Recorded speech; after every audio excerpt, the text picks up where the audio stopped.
사람들이라는 제목입니다. 그리스도의 몸을 세우는 사람들.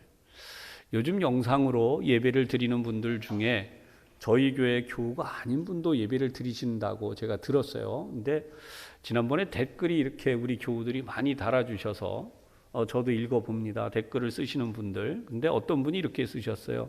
저는 지방에서 있습니다 라고 하는 분이 내용을 또 써주셨는데, 어떻게 보면 우리가 영상으로 예배드리는 면에서 또 어떤 그런 장점이라고 할 수도 있는 부분이 있는 것 같습니다. 어쨌든 오늘도 우리가 이 말씀을 대하면서 참 이런 것이 우리가 교회다. 그리고 교회는 이렇게 우리가 세워가야겠구나 라고 하는 것을 이 말씀을 통해서 우리가 함께 깨닫고 더욱 잘 이 어려운 고비를 넘으면서 우리 부천 산송교회뿐 아니라 이 땅의 교회들이 다 그렇지만 더욱 잘 세워갈 수 있는 그런 귀한 은혜의 시간이 되었으면 합니다. 할렐루야. 네. 오늘 성경 11절을 보면 이 순서가 나타나요. 사도, 선지자, 복음 전도자, 그리고 목사, 교사, 이렇게 이 순서가 나오는데, 여러분 이 순서를 어떻게 쓴 것일까? 저는 설교를 준비하면서 그 생각을 하게 돼요. 그래서 오늘 여러분들과 이 은혜를 나누려고 하는 것입니다. 그냥 바울이 아무 생각 없이 썼을까? 그렇지 않으면 중요하다고 여기는 직책들을 뽑아서 쓴 것일까? 아니면 기능적인 순서를 가지고 썼을까? 또 우리가 흔히 생각하기 쉬운 대로 어떤 리더십들을 순서대로 나열한 것인가? 이런 질문, 의문을 가지게 되죠. 그런데 우리가 바울을 생각해 보면 바울은 글을 허투루 쓰는 사람이 아니에요. 이것은 뭔가 분명한 의미를 가지고 썼다라고 하는 것입니다. 더구나 에베소 교회를 향해서 쓴 편지이기 때문에 이 내용 속에는 교회를 세우는 부분에 대한 오늘날 우리 교회 사가들 또는 교회 학자들에 의하면 교회 교의학을 따지면 교회론에 대한 부분을 잘 저술해 놨다고 이야기합니다. 그러면 이 말씀을 보면서 우리가 바울이 이렇게 이야기를 썼는데, 사실 바울은 원래 율법학자입니다. 구약시대의 율법을 중심으로 그는 생활을 했었고, 율법을 배우고 율법을 가르치는 율법 교사였다는 것이죠. 그런 사람이 왜 이렇게 순서를 만들었나? 구약 성경 시대에는 그러면 누구를 가장 우선되게 생각을 해왔나라고 하는 것으로 잠시 생각하겠는데요. 구약 시대에는 무엇보다도 제사장의 역할이 굉장히 강했어요. 그리고 그 다음으로 선지자의 역할이 중요했었습니다. 제사장은 하나님과 백성들 사이에 그 중보적 역할을 감당하는 제사를 집전하는 존재였습니다. 그런가 하면 선지자는 백성들이 잘못된 길을 갈 때에 하나님의 말씀을 받아서 전달하는 대언자로서의 역할을 감당을 했었습니다. 그런 상황에서 바울은 지금 이 본문을 보면 제일 먼저 누구를 앞세워놨냐면 사도를 앞세워놨어요. 여러분 왜 이렇게 했는가라고 하는 것을 우리가 한번 생각해 보려고 하는 것입니다. 바울은 그의 서신의 서두마다 자신을 사도라고 소개를 합니다. 그 내용이 가장 강렬하게 드러난 곳이 바로 갈라디아서 1장 1절에도 나와요. 제가 본문을 봉독해 보겠습니다. 사람들에게서 난 것도 아니요 사람으로 말미암은 것도 아니요 오직 예수 그리스도와 그를 죽은 자 가운데서 살리신 하나님 아버지로 말미암아 사도된 바울은, 이렇게 이야기합니다. 바울은 자기 자신을 가르쳐서 사도라고 분명히 이야기하고 있습니다. 그렇다면 사도는 어떤 존재인가? 이 사도에 대한 정의를 생각해 보겠습니다.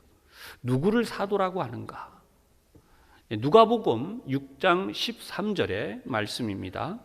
밝음에 그 제자들을 부르사 그 중에서 12를 택하여 사도라 칭하셨으니, 이렇게 기록이 됩니다. 여러분, 오늘날 이 사도에 대한 부분으로 논쟁이 많이 있습니다. 최근에 신사도 운동이라는 명칭으로까지 교회, 교단에 이런 문제들이 제기되고 있는데요.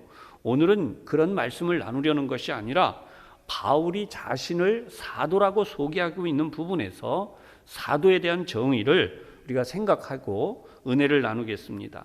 사도라는 단어는 아포스톨로스, 보냄을 받은 자라고 하는 뜻이에요. 이것은 조금 전에도 본문을 보았지만 제자들을 부르셨다고 합니다. 그 중에 12를 택해서 사도라고 칭했는데, 이렇게 사도라는 단어가 보냄을 받은 자라고 하는 일반적인 명사였는데요.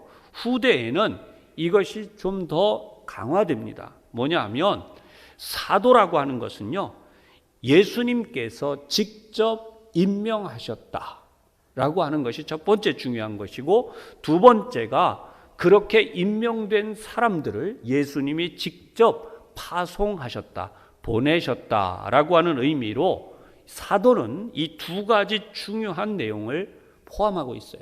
그러니까 첫 번째는 예수님이 직접 임명하셨다는 것, 두 번째는 예수님이 직접 파송하셨다는 것. 그 외에는 사도라는 이름으로 성경에는 거의 표현하지 않고 있어요.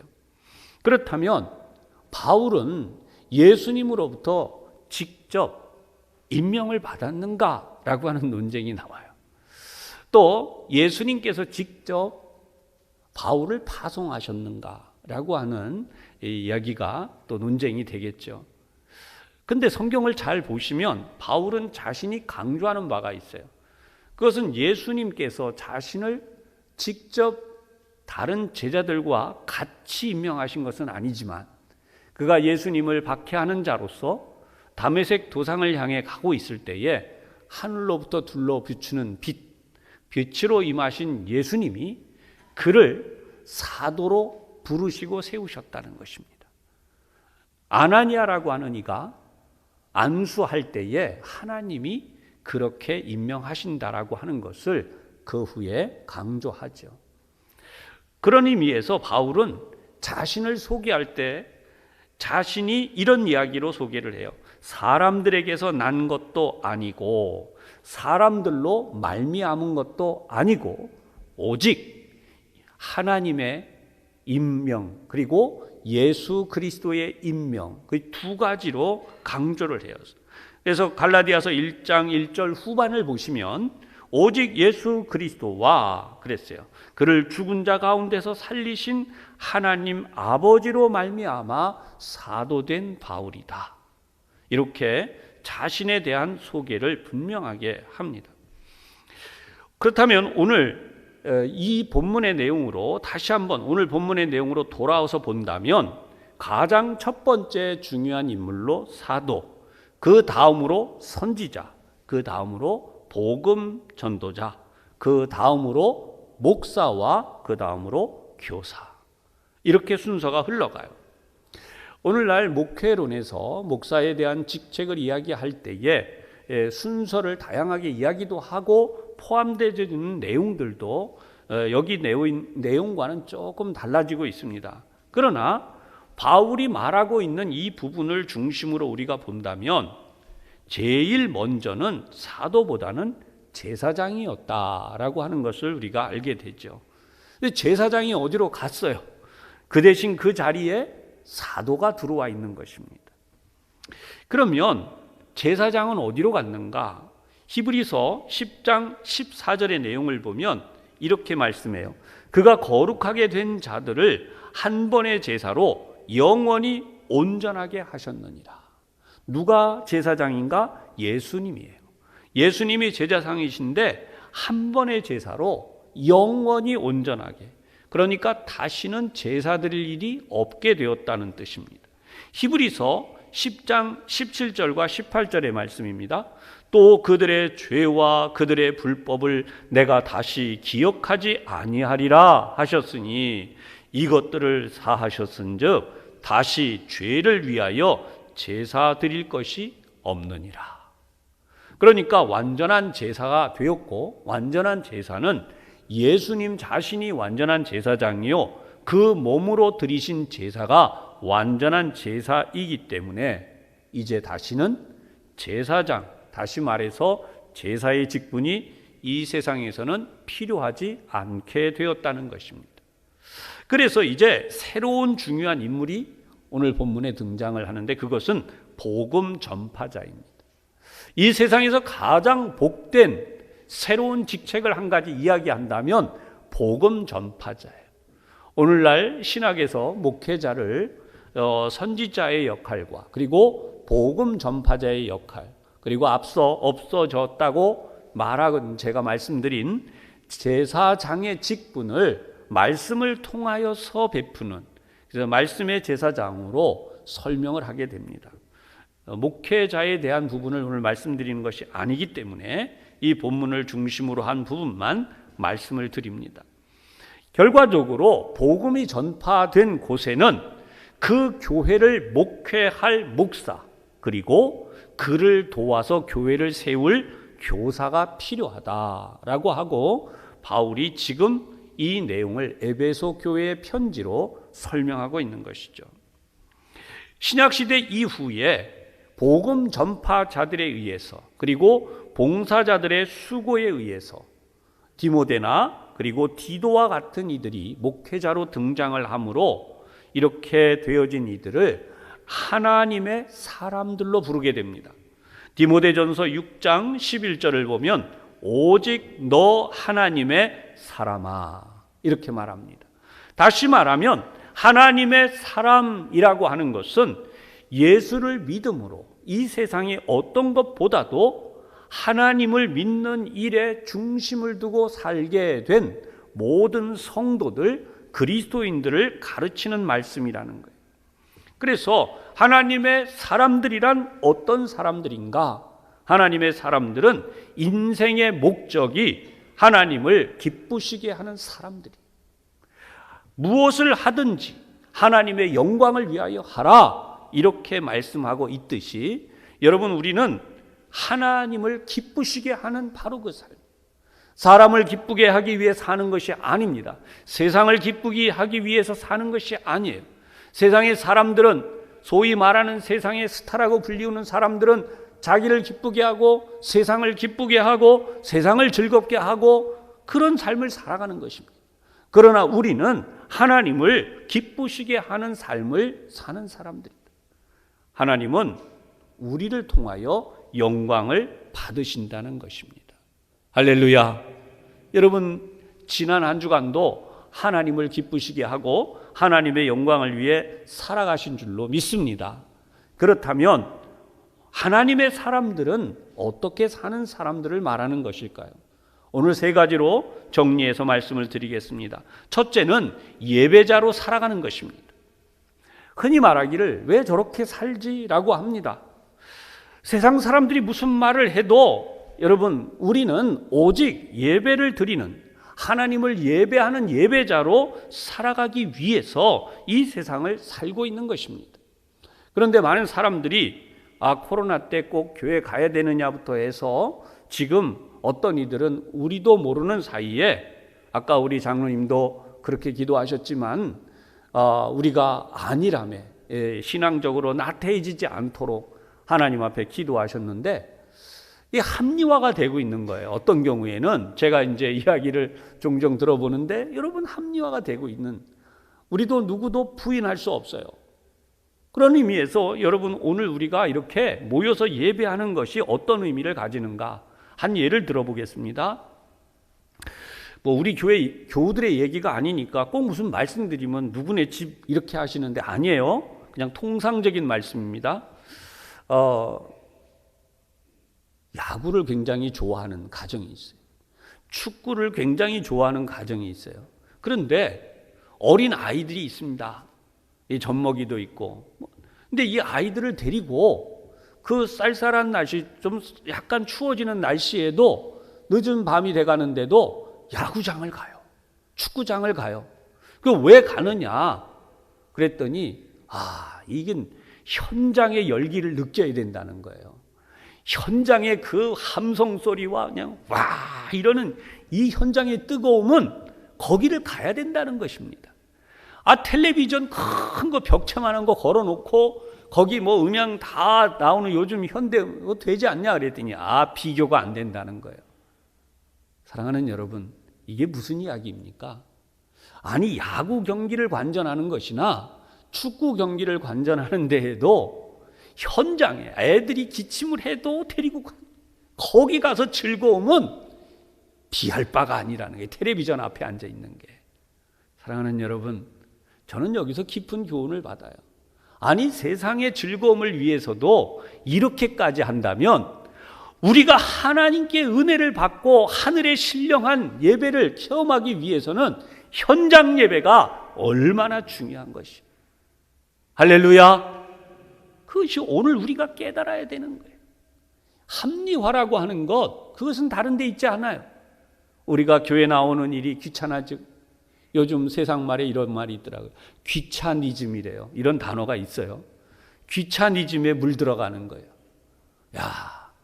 교회를 신앙생활 하는 걸 그럴까 봐 참 걱정하며 여러분 우리 모두 기도하고 있잖아요. 예배자로 사는 문제, 여러분 우리에게 가장 중요한 하나님을 기쁘시게 하는 것은 바로 이것이다. 둘째는 복음 전파를 위해서 살아가는 것입니다. 여러분 인생의 목적이 바뀐 사람들은요, 돈 벌기 위해 사는 게 아니에요. 세상 사람들은 저 건물 때만 되면 언제 내가 저거 사나, 언제 내가 저 주식을 사들이나, 언제 내가 저 것들을 매각하나, 어떤 식으로 해서 내가 명예를 높이나. 여러분 우리가 사는 세상은 다 그런 사람들이 많아요. 그 인생의 목적이 거기 있는 것입니다. 그런데 여러분 생각해 보세요.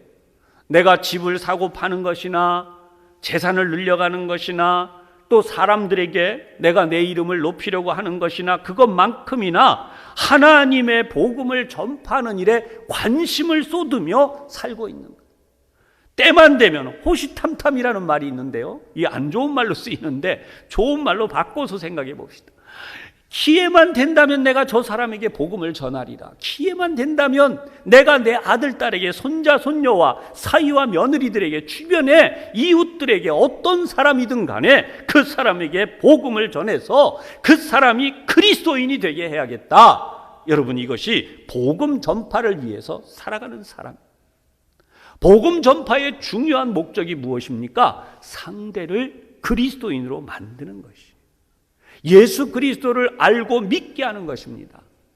예수님이 이런 분이야 한번 던지고 끝나는 게 아니에요. 여러분 우리가 돈을 모으려고 하면 한번 던지고 끝나나요? 부동산을 사들인다고 할 때도 그냥 한번 찔러보듯이 그거 좀 어때? 지금 가격이 어때요? 그리고 끝납니까? 계속해서 연락을 하고 언제 사들이는 게 좋은지, 언제 파는 게 좋은지. 주식도 그렇잖아요. 저는 뭐 부동산도 없고 주식도 없지만 분명히 그런 분들에 대하여서 들은 바도 있고 아는 바도 있어요. 그러니 여러분 인간이 살면서 그런 목적으로 사는 것도 밤낮이 없이 거기에 온 심혈을 다 기울이는데, 인생의 목적이 복음 전파를 위해서 살아가는 것인데, 여러분 그렇게 한번 전환운동 만운동 했다가 에이 뭐 간도 이렇게 하겠습니까? 그렇기 때문에 복음 전파는 남에게 욕먹을 일을 당하는, 남에게 욕먹을 일을 하지 않는 것에도 불구하고 방해하는 세력이 있어요. 그게 뭐냐? 사탄입니다. 사탄은 복음을 회방하는 존재예요. 그러므로 이 사탄의 역사로 인하여 복음을 전하다 보면 욕을 먹기도 하고 복음을 전하다 보면 핍박을 받기도 하는 것이죠. 그렇다고 복음 전파를 하지 않는 것입니까? 해야 되는 것이에요. 이것이 바로 하나님의 사람들이, 하나님을 기쁘시게 하는 사람들이 사는 것입니다. 마지막으로 여러분 예수님을 위해 희생하고 헌신하는 삶을 말해요. 이것은 예수님께서 나를 위해 생명을 주셨어요. 십자가에 달려 죽으심으로 나를 대신하여 고통을 당하시고 죽으셨으며 그분이 생명을 나에게 주심으로 내가 영생을 얻는 자가 되었어요. 그러므로 나도 주님을 위해서 살고자 헌신하고 희생하는 삶을 사는 것입니다. 이러한 사람들을 가르쳐서 그리스도의 몸을 세우는 사람들이다 라고 오늘 본문의 말씀을 통해서 바울이 우리에게 알려주시는 것입니다. 그리스도의 몸이란 바로 오늘 우리가 신앙생활을 하는 교회를 가르치며 이 교회 공동체가 초대교회에는 제대로 세워지지 않은 때였기 때문에 그리스도인으로 산다고 하는 것은 그만큼 자신을 희생해야 됐어요. 그것은 개인적으로 교회 다니는 일이 금전적 이익이 되는 일이 없습니다. 사회적으로도 좋은 이미지가 형성되어서 교회 다닌다 그러면 교회 다니는 사람이 이렇게 좋은 이미지가 있었던 세상이 아니에요. 그 당시에는 오해를 받았던 시대입니다.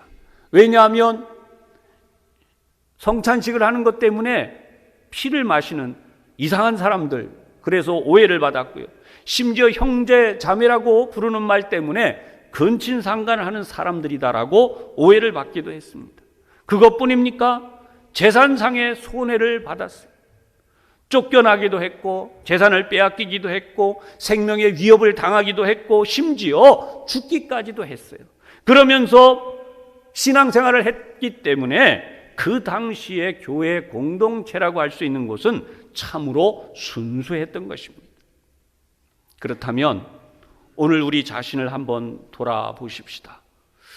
우리는 과연 우리 자신의 유익을 위해서 살아가는 이 모든 삶을 포기하면서까지 신앙생활을 하려고, 그리고 신앙생활을 하기 위하여 희생하고 헌신하고 있는가?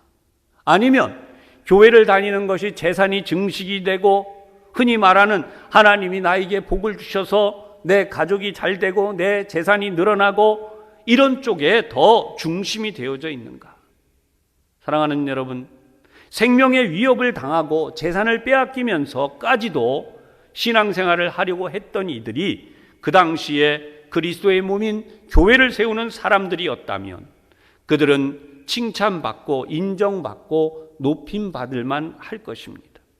그러나 만약에 오늘 우리가 신앙생활하는 것이 세상의 사람들에게 칭찬을 받고 높임을 받고 그리고 우리도 스스로 재산이 증식되는 어떤 인간적 유익에만 목적이 되어졌다면 여러분, 우리의 신앙에 대하여 한번 깊이 반성하고 돌아보아야 할 것입니다.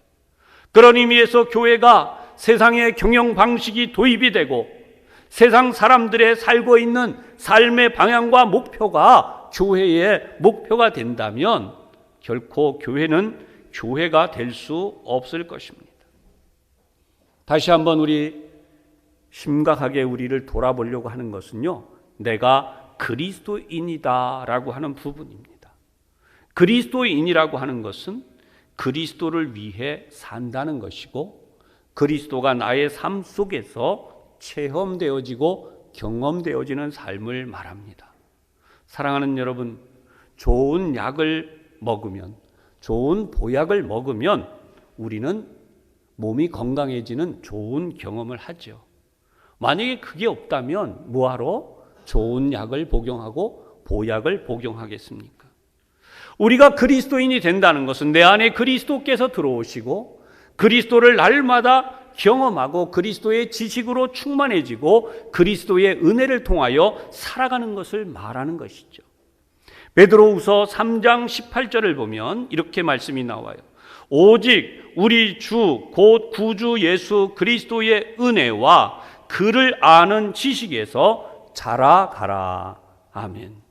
예수 그리스도를 아는 지식.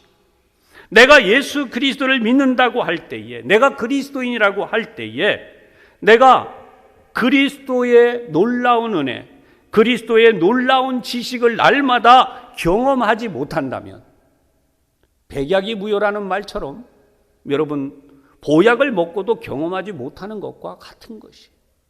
예수님을 경험하지 못하고 예수님의 지식을 내가 체험하며 날마다 그렇게 살지 못하고 있다면 이것은 심각한 문제가 되는 것이죠. 사랑하는 여러분, 내가 좋은 약을 먹고 경험을 해서 내가 건강해지고 나의 건강의 문제가 해결이 되었다면 그때부터 나는 그 약을 다른 사람에게 권하지 않을 수가 없습니다. 특별히 내 자녀가, 내 아들, 딸이, 손자, 손녀가 만약에 몸이 약하다면 기를 쓰고 그 약을 먹여서 건강하게 만들려고 할 것입니다. 이것이 전도입니다. 다른 사람들에게, 건강에 어려움을 겪는 사람에게 내가 그 약을 통한 경험을 기를 쓰고 전해서 그 사람이 건강하게 만들기 위해서 이렇게 할 것입니다. 일단 먹어보라고. 먹어보고 경험해 보라고. 내가 그 증인이라고. 사랑하는 여러분, 우리가 그리스도를 아는 지식, 그리스도의 은혜를 경험한 사람이라면, 날마다 예수님의 그 놀라운 은혜를 경험하며 산다면 당연히 내 아들, 내 딸, 손자, 손녀는 물론, 사위와 며느리는 물론, 여러분 내가 아는 사람들에게 예수 그리스도를 이렇게 소개하지 않고는 견딜 수 없을 것입니다. 좋은 약을 경험해 본 사람, 어떻게 다른 사람에게, 그렇게 고통 속에 허덕이고 힘들어하는 사람에게 알리고 전하지 않겠습니까? 마찬가지로 사망에 매여 고통을 당하고 마귀에게 그 삶이 유린당하고 있는 사람에게 어떻게 예수님의 은혜, 예수님을 아는 지식, 하나님의 역사를 알리고 전하지 않을 수가 있겠습니까? 뿐만 아니라 한 번만 전하는 것이 아니라 그 사람이 예수를 깊이 알고 예수님의 사랑과 은혜를 경험함으로 그 고통과 아픔에서, 사망의 고통에서 벗어날 때까지 권면하고 또 권면해서 반드시 그를 구원코자 할 것입니다. 사랑하는 여러분, 우리 한국 교회의 다음 세대들이 무너지고 있다고 말합니다. 그러면 그 다음 세대인 나의 자녀들을 이와 같이 그리스도를 경험하게 했는가? 우리 자신에게 한번 질문을 해보십시다. 그런 부분에서 여러분, 세상 사람들에게 복음을 전한다고 하는 것은 굉장히 다른 게 하나 있어요. 그것은 바로 신령한 일이라는 것이고, 이 신령한 일은 영적인 일이라는 것입니다. 베드로전서 2장 5절을 보면 너희도 산 돌같이 신령한 집으로 세워지고. 사랑하는 여러분, 가끔 제가 이 기독교 채널을 돌리다 보면 바로 옆에가 불교 채널도 있고 원불교 채널도 있고 또 무슨 다른 종교 채널도 있어요. 그래서 그쪽으로 우연히 돌아가서 보게 돼요. 근데 제가 그걸 보면서 깜짝 놀란 게 있어요. 전에도 한번 말씀드렸지만 그분들이 성경을 얘기해요. 성경 말씀을 인용해요. 저분들은 어떻게 그러면 이야기를 하나? 요즘은 불교에서 이야기하는 그것도 이 기독교는 설교라고 하고 거기는 설법이라고 그러더라고요. 첫자만 따면은 비슷해요, 다. 그래가지고 무슨 얘기 하나 이렇게 들어봤어요. 설교하고 있어요, 진짜로. 제가 들어봤는데 훌륭한 설교예요. 감탄이 나와요. 참 저분들 저렇게 말을 잘하는구나. 그런데 여러분, 한 가지가 빠졌어요. 예수 그리스도는 하나님의 아들이시고 유일한 구원자라고 하는 이 부분이 싹 빠져 있어요. 생각해 보세요. 만약에 예수 그리스도가 하나님의 아들이시요 유일한 구원자요, 죄와 사망의 권세를 해결하신 바로 우리의 구세주, 나의 주님이라고 하는 것이 빠진다면 여러분, 한국 교회의 복음이 어디로 가고 있는 것입니까? 얼마 전 종교학 교수라고 불리우는 유명 대학 교수님이 그의 논문뿐 아니라 또 어떤 방송에 나오셔서도 그런 이야기를 했어요. 한국 교회 기독교, 특히 한국 교회 이거 변해야 산다. 물론 그분은 종교적 관점에서 이야기하신 거예요. 그런데 여러분, 그분이 이야기하고 있는 걸 가만히 들어봤더니 내용은 이거예요. 독선을 버려야 돼. 아집을 버려야 돼. 다른 종교들과 함께 포용할 줄을 알아야 된다. 그럴듯한 말씀이잖아요. 근데 너무 안타까워요. 포용하는 종교는 좋으나 여러분, 기독교의 진리 중에 신령한 진리인 예수 그리스도만이 유일한 구원이십니다. 이게 독선으로 가는 것으로 주장합니다. 이것이 문제가 되어서 그런 독선을 하는 한은 젊은 세대들이, 지성인 세대들이 관심이 점점 멀어지고 그런 이들이 교회를 떠나게 될 것이다 라고 하는 거예요. 그래서 다음 세대라고 우리가 걱정하고 있는 젊은 세대들이 돌아오게 하려면 상식이 통하는 종교가 돼야 된다는 것이. 저는 결코 여기에 할렐루야를 할 수가 없습니다. 사랑하는 여러분, 그런 의미에서 기독교는 엄청나게 중요한 주제가 있어요. 그것은 뭐냐? 영혼을 구원하는 일이에요. 다 같이 즐겁고 다 같이 행복하고 다 같이 보람있고 하는 이런 말씀의 내용이 아니라 우리는 신령한 일, 영에 속한 일, 하나님이 우리를 구원하셔서 죄인된 우리를 구원하여 영원한 영생 하나님의 나라에 들어가게 하신 바로 그 일이라는 것이. 우리는 우리 자신을 구원해야 돼요. 예수님을 믿음으로 우리 자신이 구원의 체험을 하고 구원의 경험을 하고 이 구원의 경험을 지켜가고 우리 하나님 앞에 들어가는 그 마지막 순간까지 우리가 그렇게 살아야 돼요. 그리고 여러분, 우리의 이 구원의 열매가 내 자녀들에게도 맺혀져야 되는 거예요. 내 아들, 딸, 손자, 손녀, 사위, 며느리, 내 가족이 된 이들에게 이 구원의 체험, 구원의 복음, 구원의 역사가 열매를 맺어야 되는 것입니다. 왜 우리에게서 점점 구원이 약화가 되고 구원의 열매가 약화가 되고 다음 때로 내려갈수록 신앙이 식어간다라는 말을 하고 또 그렇게 들어야 됩니까? 엄밀히 말하면 보약 한 첩 먹은 것만큼도 내가 예수 그리스도를 경험하지 못하고 있다는 거예요. 보약 한 첩 먹은 만큼만 경험을 해도 결코 우리의 자녀들을, 우리의 손자 손녀들을 병약한데, 특히 사망 권세, 사단의 권세 아래 내버려 두지 않을 것이라는 것입니다. 여러분, 교회는 취미생활을 하는 곳이 아니에요. 교회는 어떤 세상의 서클이 아니에요.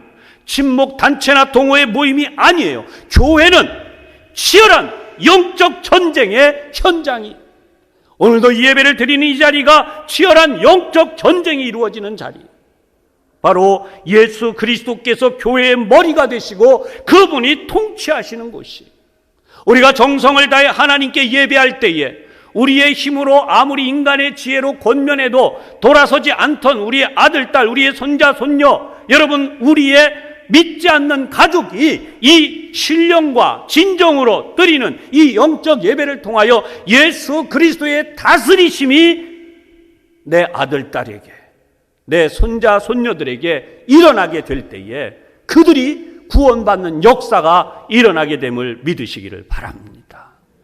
이것이 다음 세대의 구원이에요.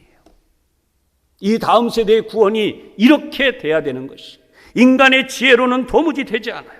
그래서 오늘 본문 에베소서 4장 13절 이하에 계속해서 이 말씀이 나와요. 우리가 다 하나님의 아들을 믿는 것과 아는 일에 하나가 돼요. 아멘. 온 가족이, 이 자리에 있는 우리 온 교우들이 하나님의 아들을 믿는 것, 하나님의 아들을 아는 것에 하나가 돼야 돼요. 온전한 사람을 이루어 그리스도의 장성한 분량이 충만한 데까지 이르리니, 그리스도의 장성한 분량이 어떤 내용입니까? 14절 이하에 나와요.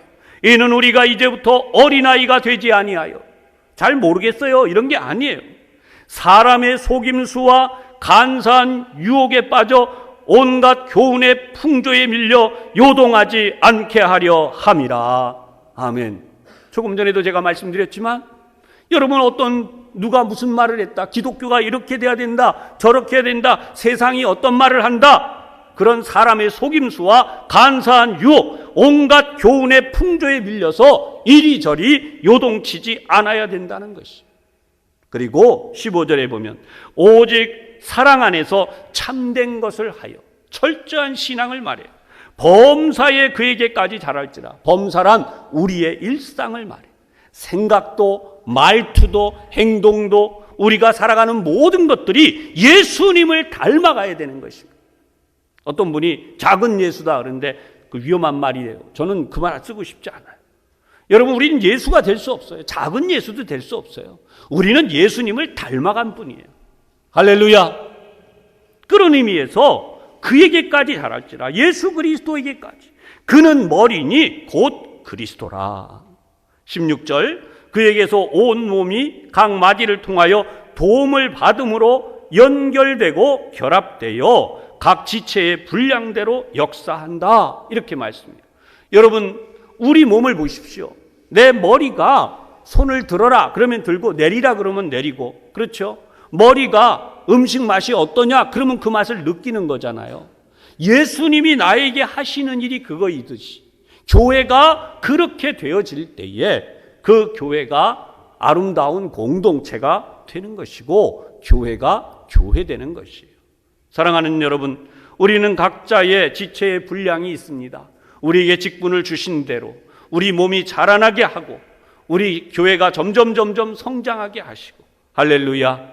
여러분, 이 말씀처럼 우리 스스로 세워가 그 몸을 자라게 하며 사랑 안에서 스스로 세우느니라. 아멘. 말씀을 듣는 여러분, 하나님의 말씀으로 충만하시고 하나님의 말씀으로 세워지실 때 여러분이 천국에 들어가는 자요, 이 세상에서도 하나님의 복을 받는 이들로 살게 되는 것을 확실하게 믿으시고 체험하시기를 주님의 이름으로 축원합니다. 기도하겠습니다. 하나님 아버지, 오늘도 저희들이 이 말씀을 붙들고 나아갑니다. 세상은 사람의 속임수와 간사한 유혹, 온갖 교훈의 풍조로 요동하게 합니다. 그러나 우리는 오직 그리스도를 아는 것, 하나님의 아들을 믿는 일에 하나가 되어서 하나님의 거룩하신 뜻을 따라 살아가고자 하오니 우리 온 교우들을 한 주간도 하나님 안에서 성장하고 자라며 하나님 사랑 안에서 스스로 세워갈 수 있도록 역사하여 주시옵소서. 예수님 이름으로 기도하옵나이다. 아멘.